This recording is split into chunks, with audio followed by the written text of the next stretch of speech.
প্ৰাক্তন শিক্ষক প্ৰাক্তন ছাত্ৰ ছাত্ৰীৰ সমন্বয়ৰ সমাহাৰ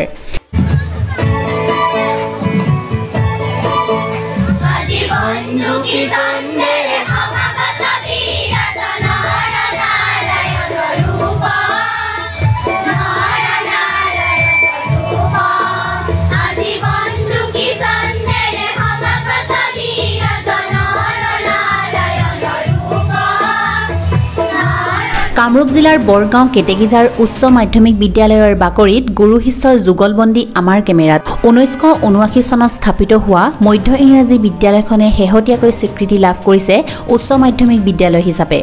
কেইবাগৰাকীও স্থানীয় সমাজকৰ্মী বিদ্যালয়খনৰ অৱসৰী শিক্ষাগুৰু তথা প্ৰাক্তন ছাত্ৰ ছাত্ৰীৰ সফল প্ৰচেষ্টাত বিদ্যালয়খনে লাভ কৰিছে এই স্বীকৃতি সেয়ে এইসকল সমাজহিতৈষী ব্যক্তিক ৰাজহুৱাকৈ সম্বৰ্ধনা জনোৱাৰ উদ্দেশ্যে আয়োজন কৰা হয় গাম্ভীৰ্যপূৰ্ণ সম্বৰ্ধনা অনুষ্ঠান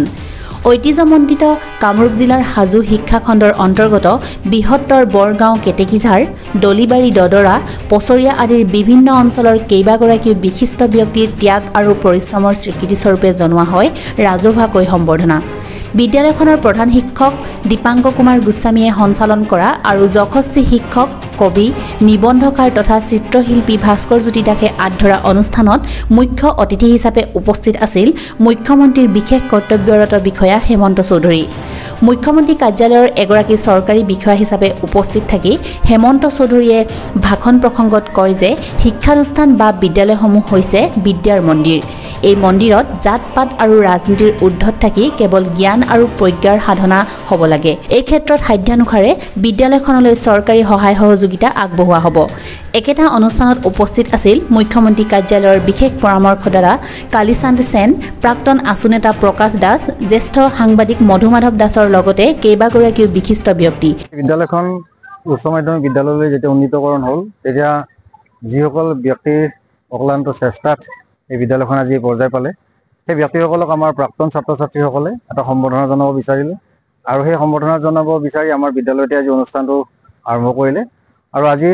এই অনুষ্ঠানটো সফলভাৱে সমাপ্ত হ'ল আৰু ইয়াত আমাৰ বিদ্যালয়ৰ শিক্ষাগুৰুসকল তথা প্ৰাক্তন শিক্ষাগুৰুসকল আৰু বিশিষ্ট ব্যক্তি কিছু ব্যক্তিক আমি আজি ইয়াত সম্বৰ্ধনা জনালোঁ আৰু প্ৰাক্তন ছাত্ৰ ছাত্ৰীৰ এই পদক্ষেপে আমাৰ এই অঞ্চলতে এটা বিশেষ জাগৰণৰ সৃষ্টি কৰিছে আৰু মই ভাবোঁ এই ক্ষেত্ৰত সমগ্ৰ গাঁওবাসীয়ে এই অনুষ্ঠানটোৰ লগত ওতপ্ৰোতভাৱে জড়িত হোৱাৰ যিটো মানসিকতা সেই মানসিকতাটো ইতিমধ্যে তেওঁলোকে আৰম্ভ কৰিছে আৰু তাৰেই আজি প্ৰমাণ পাইছোঁ যে আজি এই সম্বৰ্ধনা অনুষ্ঠানটো সফলভাৱে সমাপন হোৱাৰ বাবে আমি আচলতে বিদ্যালয়খনত বিশেষভাৱে গুৰুত্ব দিছোঁ শিক্ষাটোতো থাকিবই যিকোনো বিদ্যালয়তে শিক্ষাদান কৰা হয় আমি কিন্তু ইয়াত শিক্ষাদানৰ লগতে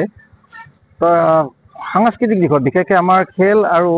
নৃত্য বা গান এই ধৰণৰ এই সাংস্কৃতিক দিশটোত আমি আগবঢ়াই নিয়াৰ কাৰণে ছাত্ৰ ছাত্ৰীক চেষ্টা কৰিছোঁ কাৰণ ইয়াৰ ছাত্ৰ ছাত্ৰীৰ সেই টেলেণ্টখিনি আছে যিখিনি টেলেণ্টক আমি জাষ্ট তেওঁলোকৰ পৰা উলিয়াই নিব লাগে এই ক্ষেত্ৰত আমি যথেষ্ট চেষ্টা ৰাখিছোঁ আৰু ইতিমধ্যে আমি বহুত ক্ষেত্ৰত সফলো হৈছোঁ আৰু মই ভাবোঁ আমাৰ পাঠদানৰ লগতে আমাৰ এই কাৰ্যটোৱে ভৱিষ্যতে ছাত্ৰ ছাত্ৰীবিলাকক হয়তো বিভিন্ন বিপথে যোৱাৰ পৰাও কিছু পৰিমাণে তেওঁলোকক ৰক্ষা কৰিব মোৰ বিশ্বাস হয় আমি ইয়াত অসুবিধা আমাৰ বিশেষকৈ আমাক ইয়াত এটা কম্পিউটাৰ লেব লাগে আমাৰ কম্পিউটাৰ লেবৰেটৰীটো হ'লে আমি ছাত্ৰ ছাত্ৰীক কম্পিউটাৰ শিক্ষাটো আমি